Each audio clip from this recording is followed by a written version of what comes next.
12 अगस्त 1997 दोपहर का समय था और टी सीरीज़ के मालिक गुलशन कुमार शिव मंदिर के बाहर निकलते हैं दर्शन करके और वहाँ उन्हें गोलियों से भून दिया जाता है।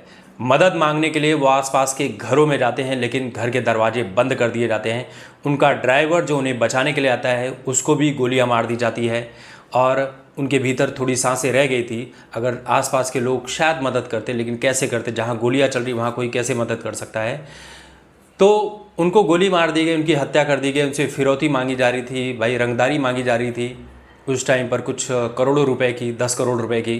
तो गुलशन कुमार ने कहा था कि मैं ये पैसे तुम्हें नहीं दूंगा, तुम्हें मेरी जान लेनी है ले लो, ये पैसे मैं वैष्णो देवी जी के लिए रखा हूँ, उन्हीं को दे दूंगा, तुम्हें नहीं लूँगा। ये काम अबू सालेम ने किया था। अब राज शमानी के पॉडकास्ट में आए हुए थे राकेश मारिया, पुलिस वाले रह चुके हैं, बहुत बड़े पद पर थे। तो ये कहानी बताते हैं पूरी कि उस दौर में हुआ क्या था। एक रात इनको कॉल आता है। उस वक्त इनकी जान पहचान के बहुत सारे जो खुफिया तंत्र काम करते हैं ना, जानकारी देने वाले, तो किसी ने कॉल किया। उस वक्त मोबाइल फ़ोन तो हुआ नहीं करते थे। रात को इनके लैंडलाइन पर कॉल आता है और कहता है कि गुलशन कुमार को मार दिया जाएगा, गुलशन कुमार का विकेट गिरने वाला है। शिव मंदिर वो दर्शन करने के लिए जाता है, वहीं पर जब वो बाहर निकलेगा तो उसकी जान ले ली जाएगी। अब राकेश मारिया जो हैं पूरी रात परेशान रहते हैं, लेकिन जैसे ही सुबह के 7 बजते हैं राकेश मारिया महेश भट्ट को फ़ोन करते हैं। कहते हैं कि तुम गुलशन कुमार को जानते हो क्या, तुम्हारी कोई पहचान है? तो महेश भट्ट कहते हैं कि हाँ मैं जानता हूँ, मैं इस वक्त उनकी ही एक फ़िल्म को डायरेक्ट कर रहा हूँ।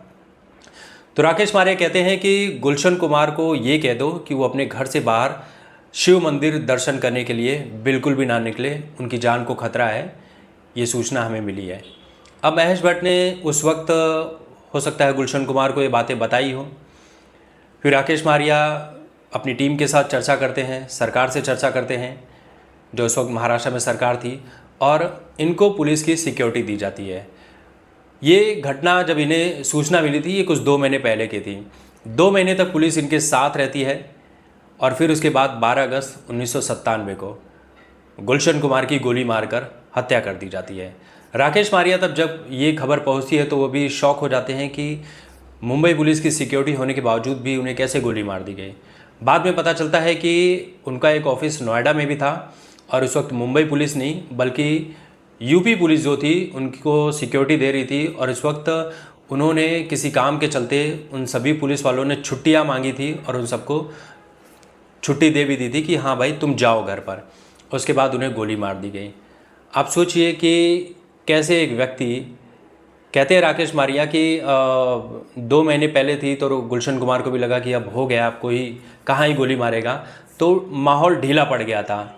इस ढीलेपन का ही फ़ायदा उठाकर अबू सलेम ने उनको गोलियां मरवा दी थी।